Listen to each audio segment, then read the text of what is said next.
Hey, what's up, everybody? It's Corey here from Armchair Rockstar. I know it's been a while, but started a new job with a new magazine. It's got me kind of busy, but I'm trying to get back into it. But today I want to talk about something a little more serious. It's nothing to do with music whatsoever, at least minimally. But we had a hell of an experience this weekend that I'm afraid is going to change me and my family probably for the rest of our lives. I can't envision a scenario where this goes away. First, I'd like to thank all of the new subscribers. There's so many. With this video, we should finally cross 500. I know that's a tiny number, but to me, that's so huge. It means that there are so many of you out there that enjoy these and like our chats. So I would basically, I just appreciate everyone who watches and likes and comments and gets in on the chats. We've got a lot of fun, and I think there's years of this to come that are going to be even more fun. But now for the not so fun. This weekend, I live in an apartment, suburban St. Louis. I'm out here. My dad comes up to visit, stays with me, my wife, and two of our 4 kids, the 2 who live with us, which are our 15 and 18-year-old sons. Dad comes up kind of on a fluke Saturday afternoon. Decides he's going to drive some Uber for a few days. Dad's 66, a couple inches taller than me, probably 4 inches taller than me. 200 pounds. He's not a big guy, but he's not a little guy either. He's getting a little older, but he enjoys the hell out of driving Uber and getting to meet people from all over the world. So, we encourage it, and he's retired, so it gives him something to do and have some fun. So he comes up to do that. Saturday evening, we all hang out, watch movies and stand-up comedy. Got a buddy or 2 over. We're all just watching Bert Kreischer and Tom Segura, actually. Those guys are my heroes. And about midnight, we decide to call it a night. Dad lays down on the couch. My good buddy leaves. And I go to the back of the apartment to bed. Probably 1 o'clock, fall asleep, something like that. Then, about 3 o'clock, almost on the dot, if I'm not mistaken, we hear some kind of commotion out in the lobby. I say lobby. We have like a foyer between the center of our apartment building. So there's 4 people and a breezeway that is enclosed and part of the house. And we hear screaming and banging. Sounds like somebody's hitting the wall out there. I'm like, what the fuck is going on in my yard, in my house? So I get up, my wife gets up, and I start walking to the bedroom, and I'm still hearing it's getting louder. There's guys screaming. It's pretty creepy. Like, we don't know what's happening. And my dad then barrels out of the living room, scatters to the kitchen with his bag, and he's pulling a gun, and he said, there's a guy shooting through your door. He's coming in. And I don't own a gun. I used to, but I've had some depression issues over the years back in the day, and there was a period in life where it was just better for me probably not to own one. And but Dad goes everywhere with 2. Makes no difference where he goes. He's got 2 guns on him at all times. And so this guy comes in, and my 66-year-old dad is barreling across the house and runs us, tells us all to get to the back.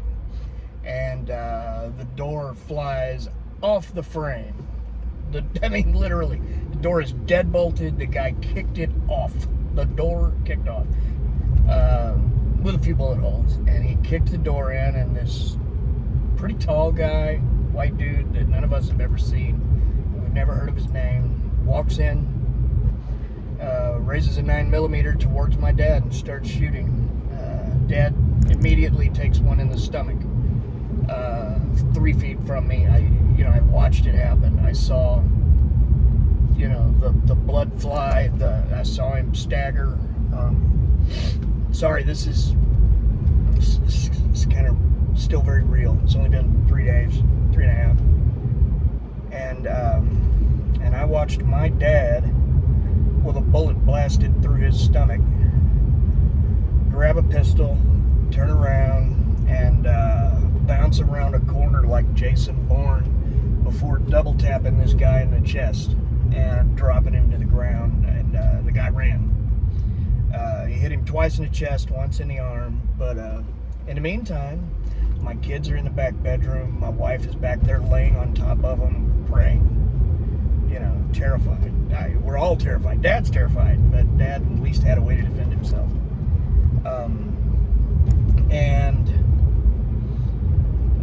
So Dad then staggers to the bathroom and sits down on the toilet. My wife comes in and she's putting pressure on his wounds while I call 911. And in 90 seconds, the St. Charles Police Department, high five to these guys. These guys are badass. In 90 seconds, they're inside our home. They find the guy collapsed out on the grass out in the yard. They come in and neutralize the scene, get an ambulance, take my wife, my kids, and I to the police station for questioning to find out what's going on, and to rush my dad to a major level 1 trauma center here in the city. And they got him there, and come to find out, bullet didn't hit any organs, didn't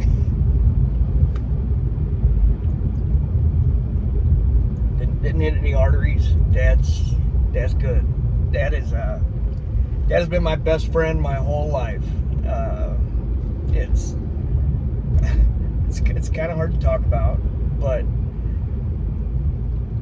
I've never in my life been more proud to be my father's son. My dad, in the face of fear, a bullet in his stomach, turned straight badass and did the things that had to be done.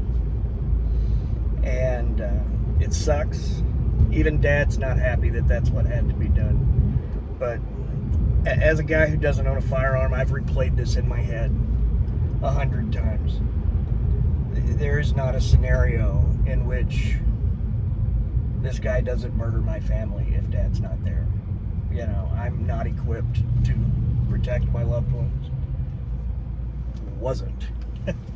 Today is a different story. Bring it.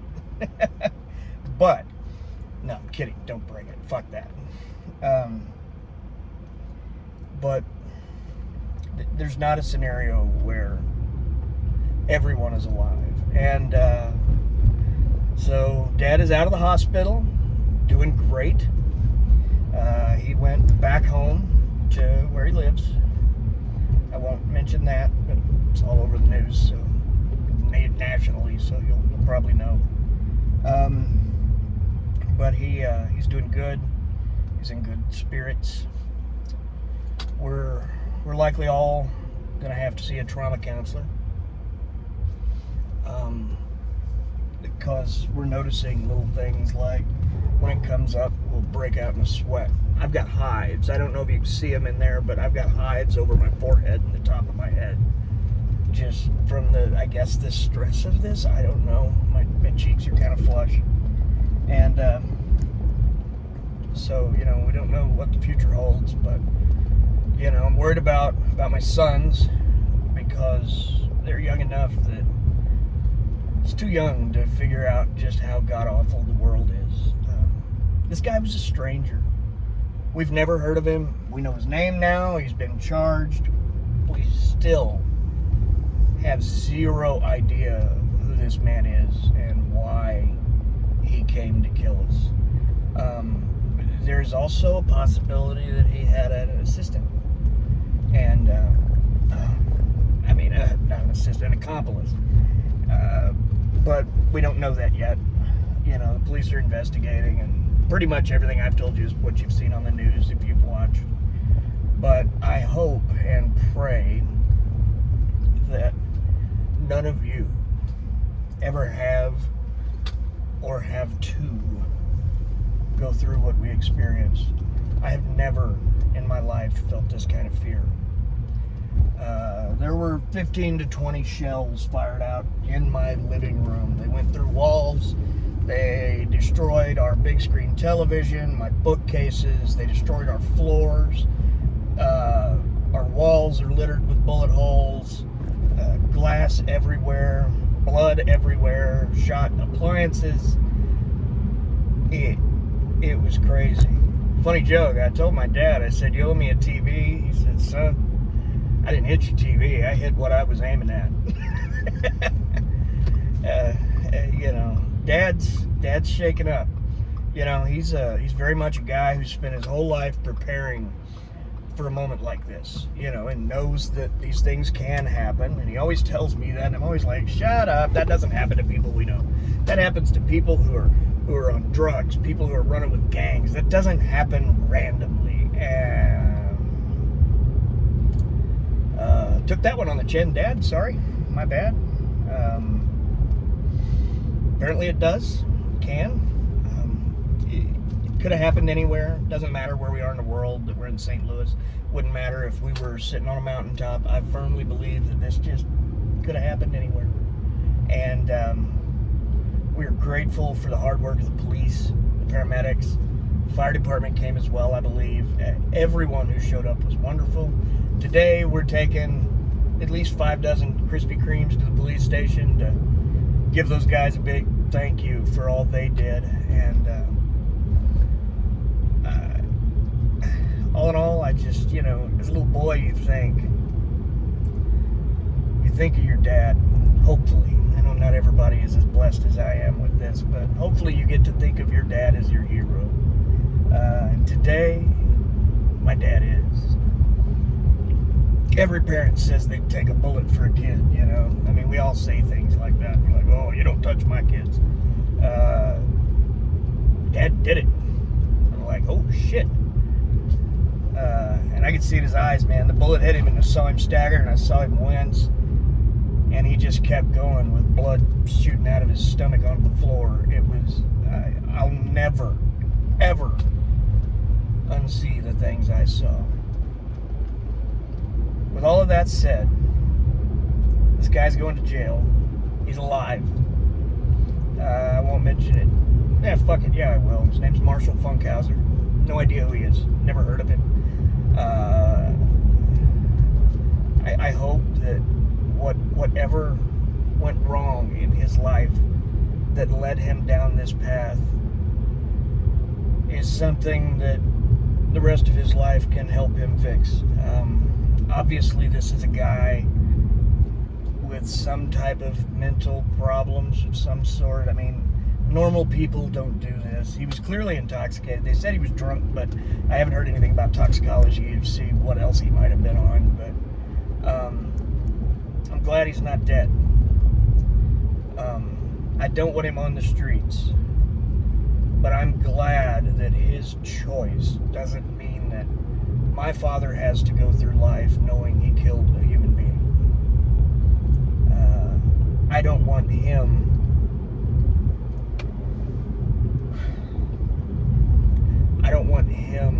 to have to live with that pressure as a result of someone else's actions.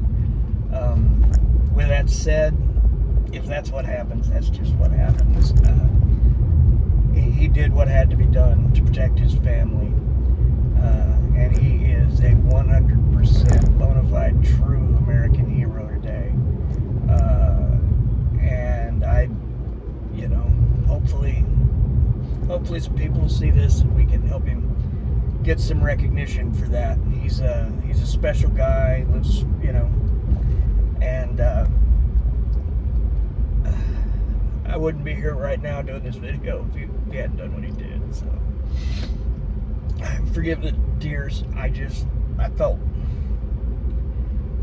felt like it was important for me to do this video to help me heal, as well as to just kind of start the healing process, but I thank each and every one of you that watch me faithfully.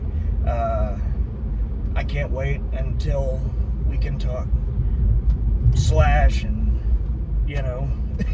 Joe Perry and Angus Young again. I just want to talk some guitars. I want to go out and play some music. I want to get on a damn stage and just not think for a little while, So, all in all, I love every one of you, and I'm grateful to have you as a part of my family. I hope you all have a blessed day, and hug your loved ones. Give them an extra hug tonight for me.